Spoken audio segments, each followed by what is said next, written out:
사랑의 예수님 감사합니다. 영원한 복음과 추수에 대해서 말씀 주셔서 감사합니다. 하나님의 추수기가 이르렀습니다.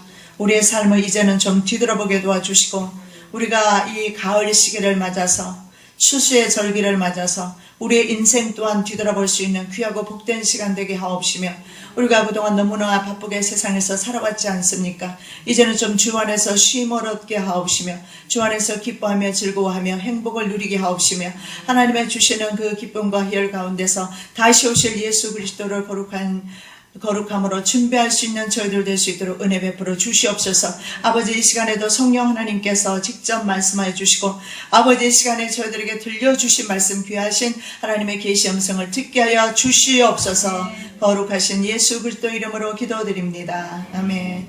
영원한 복음과 추수 두 번째 시간입니다. 지난번에 영원한 복음과 무너진 바벨론에 대해서 지난번에 우리가 살펴보았습니다. 그리고 짐승표를 받는 자와 인내하는 성도들에 대해서 우리가 함께 살펴보았던 것 같습니다. 자, 이제 드디어 14절에서 20절 말씀까지는 하나님의 추수에 대해서 말씀하고 있습니다. 자, 먼저 곡식의 추수에 대해서 살펴봅니다.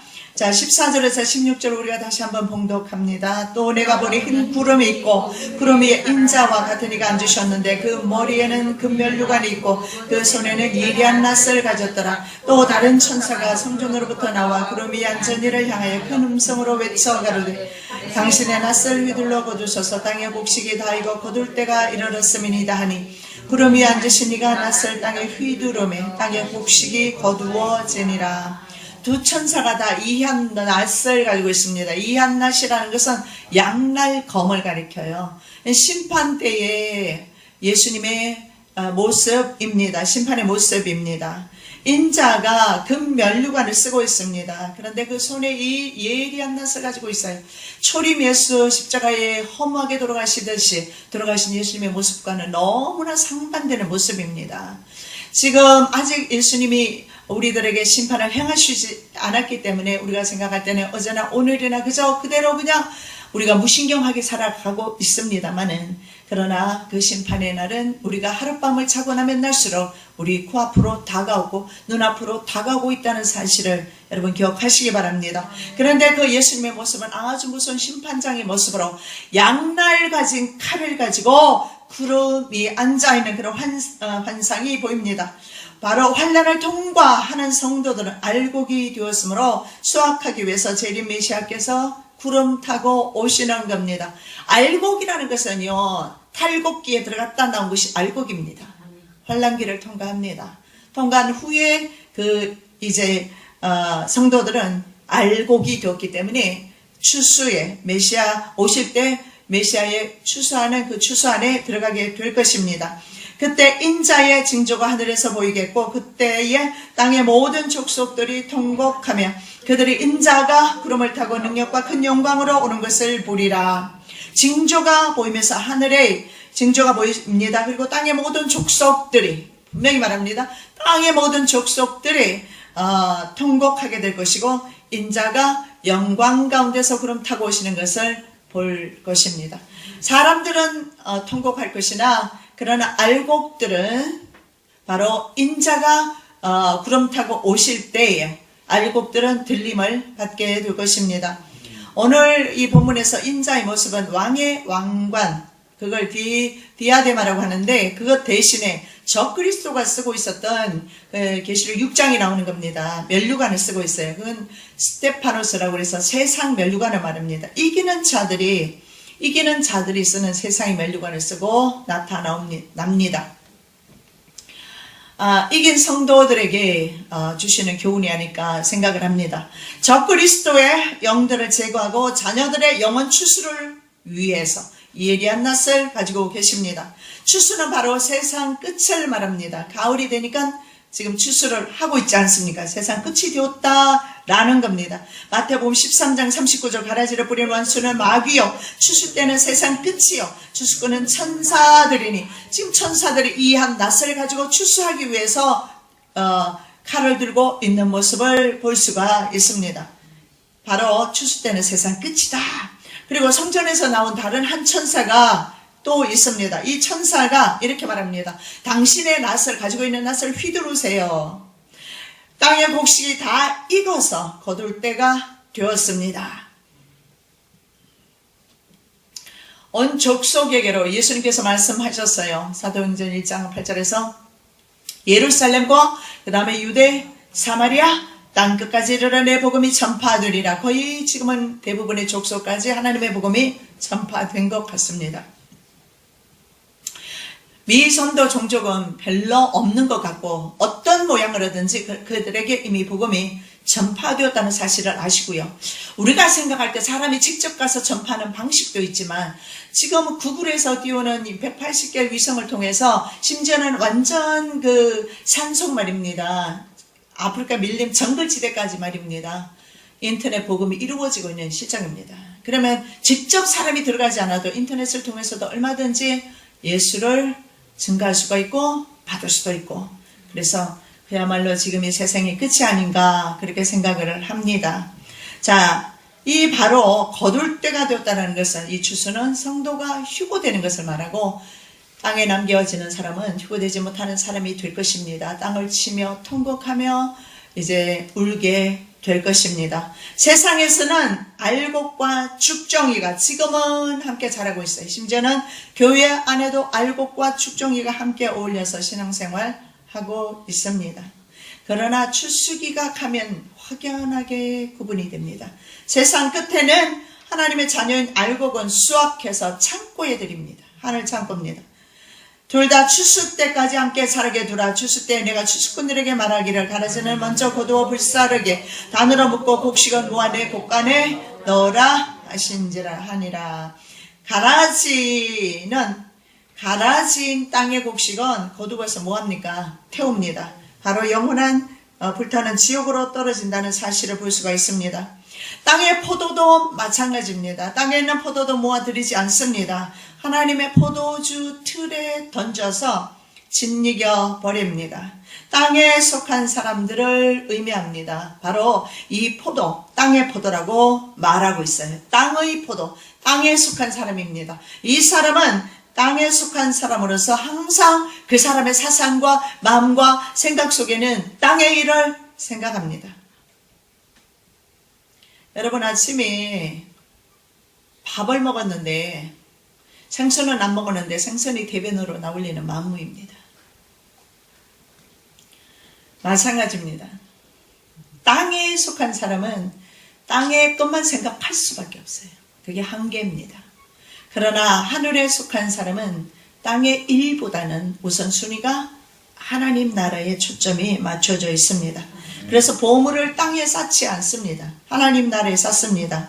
마태복음 6장 19절 너희를 위하여 보물을 땅에 쌓아두지 말라. 거기는 점과 동록이 해하며 도둑이 구멍을 뚫고 도둑질하느니라.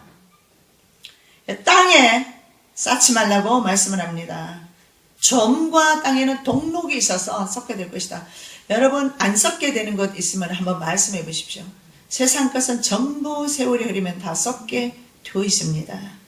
땅의 것입니다. 우리 땅의 것을 너무 사모하지 않으시기 바랍니다. 인자가 올 때 통곡하는 사람들입니다. 하나님이 버리신 사람들이에요. 평소에 우리들의 생각과 사상이 어느 곳을 향해야 되는가 중요한 말씀을 주고 있어요. 마지막 때가 되면 평소에 그 사람의 사상과 생각이 어떠했느냐에 따라서, 그 사람의 믿음이 어떠했느냐에 따라서 그 결과는 마지막 때 결정될 것입니다. 지금은 가라지나 알곡이나 같이 밥 먹고 같이 살고 같이 교회 다니고 같이 기도하고 같이 헌금하고 같이 똑같아요. 그러나 하나님은 절대로 인간의 속임수에 속지 않습니다. 하나님께서는 알곡을 분명하게 골라냅니다. 70억의 인구가 있어도, 아니 100억의 인구가 넘게 있다 할지라도 하나님은 알곡을 분명하게 골라냅니다. 그래서 하나님이세요. 우리는 쳐다만 봐도 머리 아플 거예요, 그죠? 하나님은 정확하게, 그리고 하나님께서 알곡을 골라낼 때 실수하는 법 없습니다. 그러면 하나님이 아니시죠. 정확하게 하나님은 알곡을 골라내어서 하나님 나라에 들이실 거고, 죽정이는 던져버리게 될 것입니다. 그때 인자의 징조가 하늘에서 보이겠고 그때 땅의 모든 족속들이 통곡하며 그들이 인자가 구름을 타고 능력과 큰 영광으로 오는 것을 보리라. 인자의 징조가 보이면서 땅의 모든 족속이 통곡한다. 마지막 추수 때 진노의 피가 흘러나와서 그 피가 말입니다. 얼마까지 흘러나가느냐, 1600 스타디온까지 퍼진다 이렇게 나와 있어요.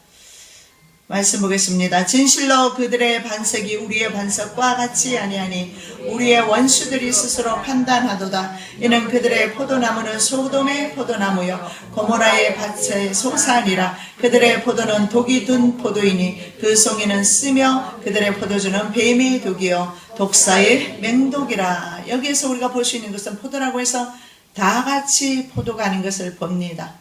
이스라엘 백성을 하나님께서 포도나무로 비유했던 것을 기억하실 겁니다. 이스라엘의 3대 주산물이 바로 포도나무, 감람나무 이런 것들입니다. 무화과나무. 근데 이스라엘을, 특히 이스라엘 백성은 하나님께서 무화과 나무도 많이 이용하지만 포도나무로 비유를 많이 합니다. 그러면 똑같은 이스라엘 백성 가운데서도 악한 포도나무가 있고 땅의 포도가 있다라는 거예요. 하늘의 포도가 아니에요. 땅의 포도가 있다. 땅의 포도는 땅의 일을 생각하는 사람이 땅의 포도인 것을 볼 수가 있습니다. 여기에 보니까 이렇게 말합니다. 진실로 그들의 반석이 우리의 반석과 같지 아니하니. 여기에서 보면은요, 반석 두 개가 나오죠. 근데 첫째 반석이 락이라는 말을 썼는데 락의 소문자를 쓰고 있어요. 락, R-O-C-K. 근데 뒤에 나오는 반석은 대문자를 쓰고 있어요. 여기에서 볼 수 있는 것은 뭐냐면 마태복음 16장 16절에 예수님께서 베드로에게 너는 반석에 내 교회를 세우겠다. 너는 베드로라 해라. 베드로가 바로 돌멩이라는 뜻입니다. 머리 나쁜 사람한테 말하는 그 돌멩이 말입니다. 그런데 베드로가 그 돌멩이에요. 그리고 우리가 바로 그 크고 작은 돌멩이입니다. 그리고 그 다음에 반석은 뭐냐? 페트로는 뭐냐? 예수 그리스도로 가르쳐요. 오늘 여기에 본문에 말씀해 보니까 진실로 그들의 반석이 우리의 반석과 같지 않다 이렇게 말해요. 포도라고 해서 다 같은 포도가 아니다. 반석이라고 해서 똑같은 반석이 아니다. 성경에서 분명히 말하고 있습니다. 소문자 바로 락은 베드로 그리고 사람을 가리키고 그 다음에 나중에 반석은 대문자 R은 예수 그리스도를 상징합니다. 자, 이스라엘의 원수들 마지막 때 하나님의 진노의 잔을 마시는 사람들은 이렇게 말합니다. 고모라라는 밭입니다. 고모라, 소돔과 고모라가 멸망당했잖아요. 그래서 그 고모라 밭의 소돔 포도나무다 이렇게 말합니다. 고모라와 소돔이 같이 나오는데 고모라는 밭, 소돔은 포도나무. 그 밭과 그 포도나무 똑같다 이 말입니다. 그리고 그들의 포도주는 뭐냐? 뱀의 독이다. 그리고 독사의 맹독이다. 그렇다면 이것이 뭡니까? 독사의 맹독이 뭐가 있을까요? 사탄의 물을 마시는 겁니다. 사탄의 포도주를 마시는 거예요. 그것이 바로 진노의 포도주입니다. 온 세상이 바로 이 진노의 포도주에 취한 것 같습니다. 지금 우리나라가 지금 온 세상이 뒤집어져. 어젯밤에 보니까 데모 엄청나게 많은 사람들이 촛불 시위하고 괜찮을까요 우리나라가? 기도 많이 하셔야 합니다. 옛날에 대통령이면 국본입니다. 국본이 흔들린다는 것은 국가가 흔들린다는 뜻이에요. 잘못을 떠나서 하나도 옹호해 줄 마음은 물론 없습니다만은 시대를 보실 수 있어야 합니다. 다음 단계는 무엇일까요? 무엇 때문에 저 악한 자들은 우리 한국을 지금 흔들고 있는지 모르겠어요. 비상계엄령일까요? 아니면 경제 붕괴? 뭐가 될는지는 몰라요. 악한 세력들이 한국을 흔들고 있고 전 세계를 흔들고 있다는 사실을 여러분 기억하시고 우리 한국 땅을 위해서 기도 많이 하셔야 합니다. 바로 독사의 맹독입니다. 이 독사의 맹독은 사탄의 표를 받는 사람, 취입을 받는 사람에게 이 맹독이 들어가게 될 것입니다. 그리고 사탄의 독을 마신 사람은 사탄의 하수인 노릇 할 수밖에 없을 것입니다. 초림 메시아는 세상에 오셔서 여러 종류의 심령밭에 복음의 씨앗을 뿌렸습니다. 전에 우리가 말씀을 한번 드렸던 것 같습니다. 모든 사람들이 받아들이는 것은 아니다. 받아들이는 사람이 있고 안 받아들이는 사람이 있는데, 받아들이는 사람보다도 안 받아들이는 사람의 비율이 어떻습니까? 3대 1이에요. 안 받아들이는 사람이 더 많다라는 겁니다. 천국 복음을 똑같이 뿌렸습니다. 그런데 문제는 복음은 똑같아요. 씨앗은 똑같은데 밭이 좋지 않아요. 믿음의 밭이 아닙니다. 좀 전에 기도해 드렸던 분인 그분은 밭이 아주 좋아요. 하나님께서 선하고 정직하다고 부인에게 물어봤더니 진짜 그렇답니다. 참 정직하고 그러면서도 또 부드럽고. 네, 성령님의 그 사역을 깊이 경험하시고 하나님의 영광을 세상에 선포했으면 좋겠다. 그런 정직한 사람, 선한 사람, 세상에서 이렇게 그리스도의 빛을 드러내는 사람이 성령으로 충만해서 복음을 전할 때 영광이 나타나거든요. 삶이 참으로 중요합니다. 기도도 중요합니다. 예배도 중요합니다.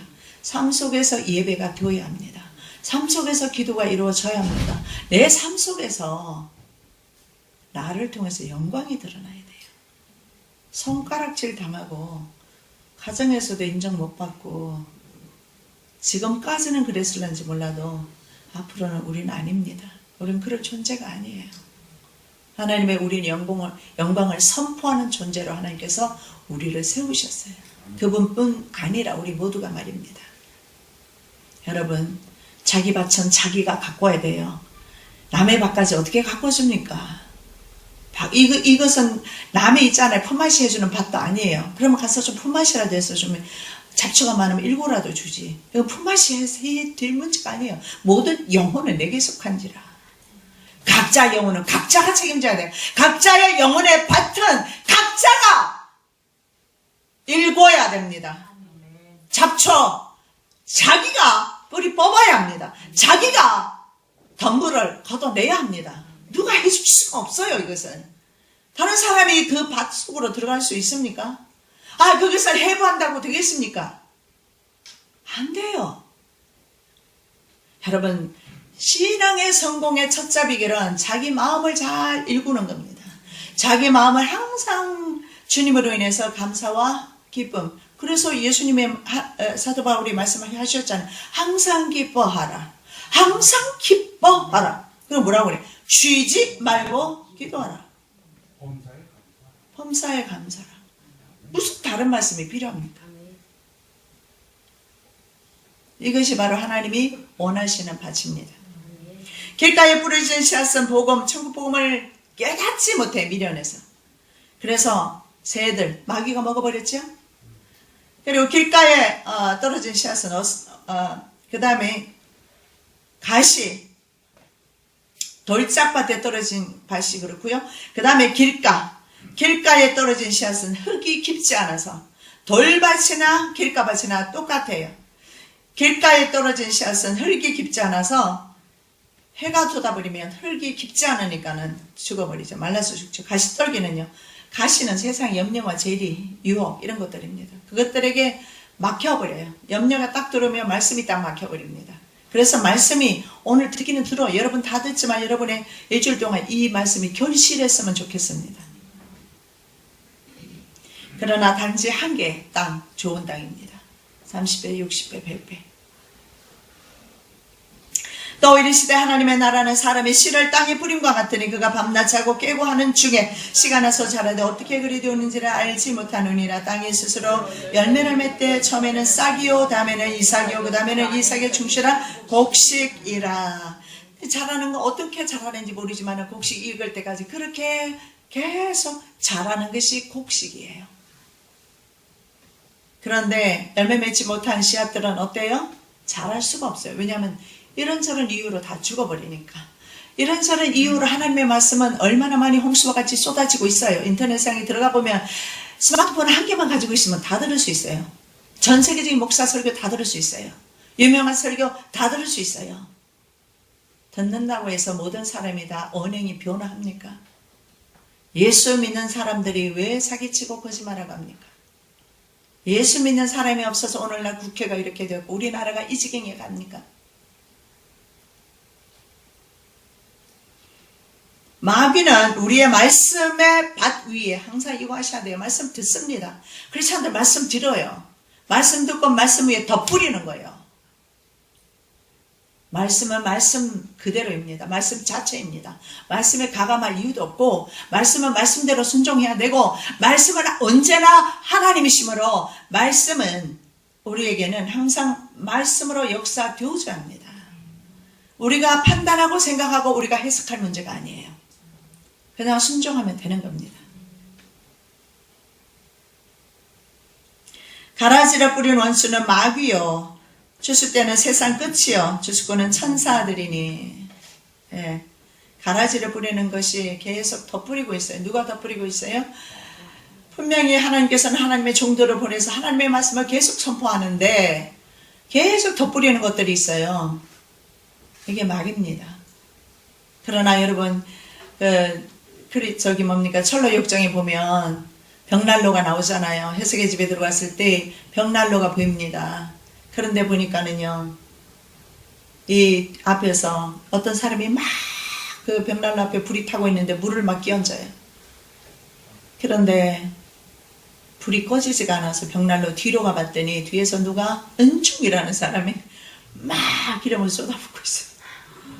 하나님의 은총입니다. 하나님의 은혜입니다. 그래서 우리가 불이 안 꺼지는 거예요. 내가 잘해서가 아니에요. 하나님께서 은총이라는 은총과 은혜를 막 때려부 주시니까 얼마나 감사합니까? 우리 예수님 그러셨어요. 우리 필라교회 이 교회는 내 교회다. 얼마나 감사합니까? 하나님께서 하나님의 은총이 있는 곳, 하나님의 은혜가 있는 곳, 기도가 살아있는 곳, 찬양이 살아있고 말씀이 있고 그리고 우리의 순종이 있는 곳. 성도들은 하나님의 밭입니다. 그리고 하나님의 집입니다. 집과 밭은 관리하지 않으면 자풀로 인해서 못 쓰게 됩니다. 그런즉 심는 이나 물 주는 이는 아무것도 아니로되 오직 자라게 하시는 이는 하나님 뿐이시니라. 심는 이와 물 주는 이는 한 가지이나 각각 자기가 일한 대로 자기의 상을 받으리라. 우리는 하나님의 동역자들이요 너희는 하나님의 밭이요 하나님의 집이니라. 자, 제 말 아니죠? 우리는 누구? 하나님의 집, 또 하나님의 밭. 자고 나서 머리를 빗지 않고 오면 머리가 갈라지고 이상하겠죠? 빗질을 하고 세수를 하고 가꾸고 우리 몸을 주님께로 오는데 주님께서는 그것도 물론 중요합니다. 자세 중요하지만 네 마음의 밭을 먼저 가꾸라고 말씀을 합니다. 마음을 깨끗하게 관리하셔야 돼요. 청결하게 거룩함으로. 일반 우리가 사용하는 것과는 또 다른 공간입니다. 내 마음의 성소는 거룩함이 있어야 돼요. 거룩함. 그것은 바로 거룩함은 정결하고 깨끗한 것과 연결되고 선한 양심과 연결되고 정직한 마음과 연결되는 거예요. 그것이 바로 깨끗하고 거룩한 마음이에요.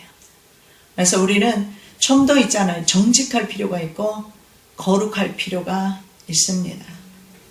작은 삶의 현장에서 작은 것 하나 가지고 우리는 거룩하고 정직하고 선한 양심을 가지고 살아야 돼요. 삶 속에서 우리가 실천하지 아니하면 우리 안에는 사실은 자풀들이 많다는 뜻이 됩니다.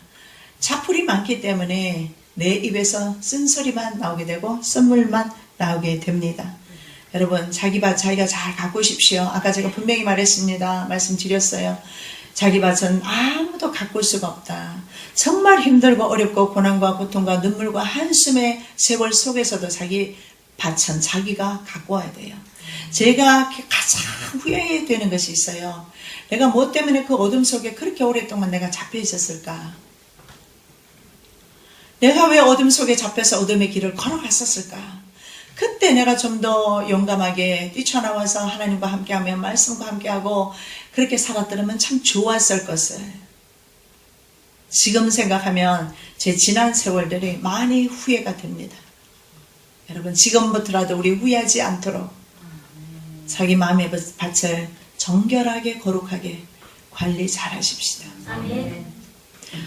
재림 예수님은 뿌린 것을 거두러 다시 오십니다. 뿌렸으니까. 초림 때 뿌리셨어요. 그리고 이제 거두러 오시는 거예요. 거두러 오실 때 우리는 살고 있고요. 열매가 익으면 곧 낯설 대난에 이는 추수 때가 이르렀습니다. 이거 당연한 거잖아요. 여러분 들판으로 한번 가보셨어요? 그냥 예수 안에만 있습니다. 난 아무것도 못 봅니다. 그죠? 한번 가보십시오. KTX 타고 안 다니시나 봐요? 예. 저는 KTX 타고 왔다 갔다 하면서 누렇게 익은 곡식을 보면서 과연 결실기로구나. 이제 주님 오실 때가 되어가는구나 느껴집니다. 이제 때가 되면 낫을 휘둘러야죠. 지금은 낫을 안 쓰고 기계를 사용하겠지만 옛날에는 낫을 사용했어요. 양날 가진 칼은요 틀림없이 확실하게 베게 될 것입니다. 양날 가진 칼을 가지고 이제 주님께서 이 땅에 이제 오시게 될 것입니다.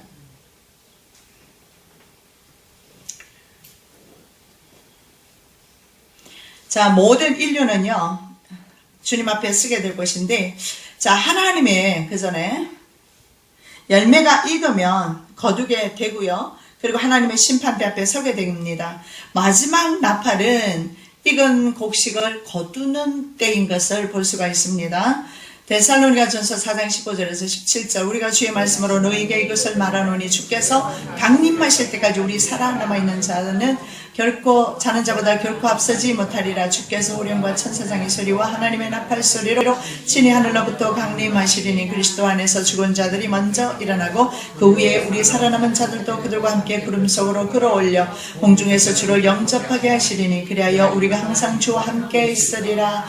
우리 교회는 유난히 말씀 많이 읽습니다. 그렇게 하는 이유가 있어요.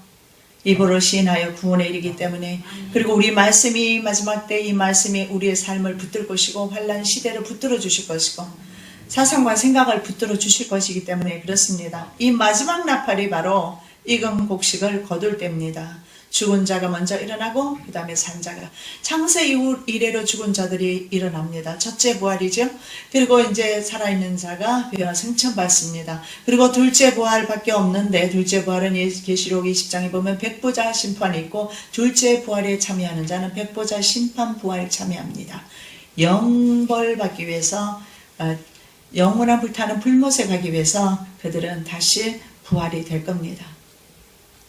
첫째 부활에 참여하시기 바랍니다. 우리는 하나님의 공중 강림하실 때 첫째 부활에 참여하는 자도 있겠고 살아서 주님을 볼 사람도 있게 될 것입니다.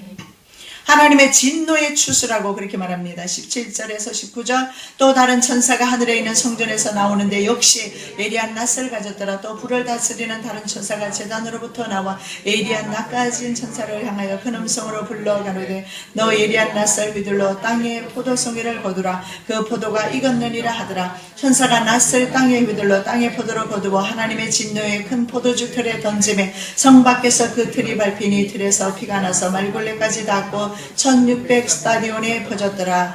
자, 불을 다스리는 천사가 있고요. 그 천사가 예리한 양날 가진 천사에게 이렇게 말합니다. 땅에 있는 포도송이를 빨리 거두라고 그렇게 말합니다. 바로 아까 말씀드렸듯이 땅의 포도송이는 땅의 일을 생각하는 사람이고 하나님의 구원을 받지 못한 하나님의 진노의 백성인 것을 볼 수가 있습니다. 끝까지 하나님을 믿지 않는 이방인에게 진노의 포도를 포도주 틀에 넣습니다. 그리고 터뜨려버립니다. 그래서 거기에서 분명히 넣을 때는 포도를 넣었어요. 포도주 틀에다가 포도를 넣었으면 포도가 막 으깨져야 되잖아요. 우리 건강은 하는 집사님은 정말 잘 알겠네요. 그죠? 완전히 가루가 되어서 나오지 않습니다. 물이 되어서 나오죠, 액체가. 그런데 포도가 나오지 않고 거기에서 피가 나오기 시작합니다. 하나님의 심판대 앞에 서게 되는 사람인 것을 보게 됩니다. 그런데 그것이 1600 스타디온에 퍼져나가면 1600 스타디온은 적어도 184마일 정도 됩니다. 킬로미터는 얼마인지는 모르겠는데 184마일이면 적어도 한 4시간 정도 한 3시간은 달려야 될 거예요. 자동차로 말입니다. 그렇게 퍼져나갔어요. 이 포도주 틀은 성 밖에 있는 것입니다. 성은 바로 예루살렘을 의미합니다. 자, 1600 스타디온의 정확한 거리가 되는 그런 곳이 있더라고요. 그곳이 어디냐면 에돔의 성인데 난공불락의 성입니다. 여기서 무기토까지 거리가 1600 스타디온이라고 합니다. 이 거리 정도 되는 곳에 뿌려진 피가 말콧비에도 묻어 있어요. 피비린내 나는 전쟁이 끝나고 비로소 대환란이 끝난다는 사실을 볼 수가 있습니다. 모든 인류는 아까 제가 말씀드렸던 것처럼 첫째 부활에 참여하지 못하고, 성경에는 분명히 두 개의 부활밖에 없습니다. 첫째 부활은 생명의 부활이고 두 번째 부활은 심판의 부활입니다. 첫째 부활에는 창세 이래로 죽은 자들이 다 부활해야 합니다.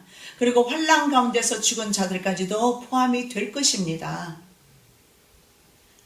그래서 제가 환난 전 휴거서를 믿지 않는 이유가 여기 있습니다. 만일에 그 전에 휴거가 이루어진다면 부활이 먼저 일어났다라는 뜻이 됩니다. 그러면 부활이 일어났다면 부활은 두 번밖에 없잖아요. 생명의 부활, 이것이 우리가 들어가야 되는 부활입니다. 그리고 두 번째 부활은 조금 이따 우리 말씀 읽을 거예요. 심판의 부활입니다. 그러면 죽은 자들이 분명히 성경에 보면 계시록 20장 4절에 3, 4절에 보면은 칼 맞은 자가 나와요. 표받지 않고 칼에 목베임을 당하는 사람이 나옵니다. 이 사람들은 순교할 수 있는 기회를 놓쳐버려요. 순교를 했는데도 그러면 제2차 심판, 2차 부활, 백보자 심판 부활에 가느냐 말이에요. 그건 아니거든요. 자, 성경은 두 개밖에 없습니다. 첫 번째 부활이 참여하는 자는 생명의 부활입니다. 두 번째 부활은 바로 백보자 심판의 부활입니다. 모든 인류는 이 하나님의 심판대 앞에 서게 될 것입니다. 말씀 보겠습니다. 이는 우리가 다 반드시 그리스도의 심판대 앞에 나타나게 되어 각각 선악간에 그 몸으로 행한 것을 따라 받으려 함이라. 내가 어찌하여 내 형제를 비판하느냐, 어찌하여 내 형제를 없인 여기냐. 우리가 다 하나님의 심판대 앞에 서리라. 그 다음에 계속 읽습니다. 이는 우리가 다 반드시 그리스도의 심판대 앞에 나타나게 되어 각각 선악간에 그 몸으로 행한 것을 따라 받으려 함이라. 성경 곳곳에서 이렇게 증언하고 있습니다. 선악간에 우리는 심판대 앞에 서게 될 것이다 라고 말씀하고 있습니다. 예수님에 대한 믿음과 하나님의 말씀 때문에 짐승과 우상에게 경배하지 않는 사람들, 그리고 이마에나 손에 표를 받지 않는 사람들은 살아서 첫째 부활에 분명히 참여한다고 되어 있어요. 이것은 우리가 이 시대에 이루어질 일이기 때문에 우리가 주의 깊게 보아야 합니다. 분명히 말씀을 합니다. 이마에 손에 표 받지 않는 사람, 그리고 짐승에게 절하지 않는 사람. 또 내가 보자들을 보니 거기 앉은 자들이 있어 심판하는 권세를 받았더라. 또 내가 보니 예수를 증언함과 하나님의 말씀 때문에 목배임을 당한 자들의 영혼들과 또 짐승과 그의 우상에게 경배하지 아니하고 그들의 이마와 손에 그의 표를 받지 아니한 자들이 살아서 그리스도와 더불어 1000년 동안 왕노로다니 그 나머지 죽은 자들은 그 1000년이 차기까지 살지 못하리라. 이는 첫째 부활이라. 이 첫째 부활에 참여하는 자들은 복이 있고 거룩하도다. 둘째 사망이 그들을 다스리는 권세가 없고 도리어 그들이 하나님과 그리스도의 제사장이 되어 1000년 동안 그리스도와 더불어 왕노릇하리라. 여기 분명히 나와 있지 않습니까? 우리는 모두가 첫째 부활에 참여합니다. 그리고 첫째 부활에 참여한 사람은 1000년 동안 왕노릇하고 1000년 왕국 이후에 둘째 부활인 백보자 심판이 이루어지게 됩니다. 그때는 곡과 마곡 전쟁이 일어나게 되고 영계 전쟁입니다. 바로 영들의 전쟁이지요. 하나님의 천사와 그리고 사탄, 루시퍼가 대장이 된 적의 세력들이 이제 영계 전쟁을 하게 되고 완전히 전쟁에 지게 되고 붙들려서 그들과 그리고 거짓 선지자 적그리스도 그리고 수많은 사람들, 심지어는 죽은 사람까지도 그 어디에서 죽었던 간에 심지어는 바다 속 깊은 데라도 찾아낼 것이라고. 그래서 그들의 영혼을 다시 심판대 앞에 세웁니다. 그것이 바로 백보자 심판입니다. 심지어 음부에 가 있더라도, 어떤 사람은 이미 음부에 가 있습니다. 음부에 가 있을지라도 그곳에서 살리겠다. 그리고 하나님의 심판을 받게 하겠다. 여러분, 하나님의 심판이 엄중함을 지금 보여주고 있어요. 우리 그냥 시시하게 예수 믿을 때가 아닙니다. 저는 항상 말합니다. 우리 필라교회 성도는요, 죽기로 작정하고 한 사람들만 오셔야 합니다. 그리고 그 믿음으로 서야 합니다. 안 죽으려는 성도들 교회 셌잖아요. 십자가를 지지 않으려는 사람들 얼마나 많이 있습니까? 얼마나 많은 교회가 있습니까? 얼마나 많은 세속 교회가 있느냐고요. 도덕적이고 율법적이고 A가 있고. 우리 예수님이 그렇게 A가 밝으셨어요? 그래서 이 독사의 새끼들하고 그러셨어요? 하나님의 나라는 엄중하게 다가오고 있습니다. 심판장으로 다가오고 있습니다. 제가 전에 우리 아버지 설교를 인용해서 아버지 설교를 제가 한번 한 적이 있지 않습니까? 시간이라는 법복을 입고 우리 앞에 나타나고 있다. 곧 지금 우리에게 다가오고 있는데 하나님을 만홀히 여기지 마십시오. 내 눈에 현재 보이지 않는다고 해서 하나님을 만홀히 여기지 마시고 내 마음대로 측량하지 말고 내 마음대로 계산하지 말고 내 뜻대로 생각하지 말고 내 생각 안에 가두지도 마시고 하나님은 하나님이십니다. 유일하시고 영성하시고 홀로 계시는 하나님.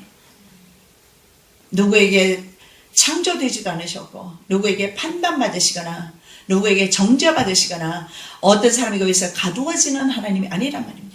인생이 어리석어서 하나님을 자기의 한계 안에 가둬버리는 겁니다. 자, 구원받은 사람들의 이름이 기록된 생명록 책에 기록되어 있습니다. 그러나 기록되어지 있지 않은 사람들이 받는 심판이 바로 백보자 심판이라고 이렇게 합니다. 자, 백보자 심판 후에 생명책에 기록되지 않은 모든 사람들은 바로 영원한 불못에 떨어진다고 요한은 증언하고 있습니다. 또 내가 크고 흰 보좌와 그 위에 앉으신 이를 보니 땅과 하늘이 그 앞에서 패하여 간데 없더라. 또 내가 보니 죽은 자들이 큰 자나 작은 자나 그 보좌 앞에서 서 있는데 책들이 펴 있고 또 다른 책이 펴졌으니 곧 생명책이라. 죽은 자들이 자기 행위를 따라 책들에 기록된 대로 심판을 받으니 바다가 그 가운데서 죽은 자들을 내주고 또 사망과 음부도 그 가운데서 죽은 자들을 내주매 각 사람이 자기 행위대로 심판을 받고 사망과 음부도 불못에 던져지니 이것은 둘째 사망 곧 불못이라. 누구든지 생명책에 기록되지 못한 자는 불못에 던져지더라. 아멘. 여기까지 말씀 오늘 보겠습니다. 그렇습니다. 두 개의 심판, 두 개의 부활이 있습니다. 첫째 부활에 참여하시는 저와 여러분 되시기 바랍니다. 기도드리겠습니다. 사랑의 예수님 감사합니다. 시간의 법복을 입고 이제 주 예수께서 양날 가진 칼을 가지고 천사들과 함께 이 땅 위에 오셔서 땅의 포도송이를 거두려 합니다. 우리가 땅에 속하여 살지 않기를 원합니다. 땅을 생각하고 땅을 사모하고 땅에 속해서 살아가면 땅이 멸망당할 때 함께 멸망당한다는 사실을 알고 이제는 하늘에 속한 성도로서 다시 오실 주님을 준비하며 우리의 심령의 밭을 아름다운 밭으로 잘 가꾸어서 주님의 그 나팔 소리 듣고 첫째 부활에 참여하는 그리고 그 휴고에 동참하는 하나님의 그 들림에 동참하는 저희들 되게 하여 주시옵소서. 거룩하신 예수 그리스도 이름으로 기도드립니다. 아멘.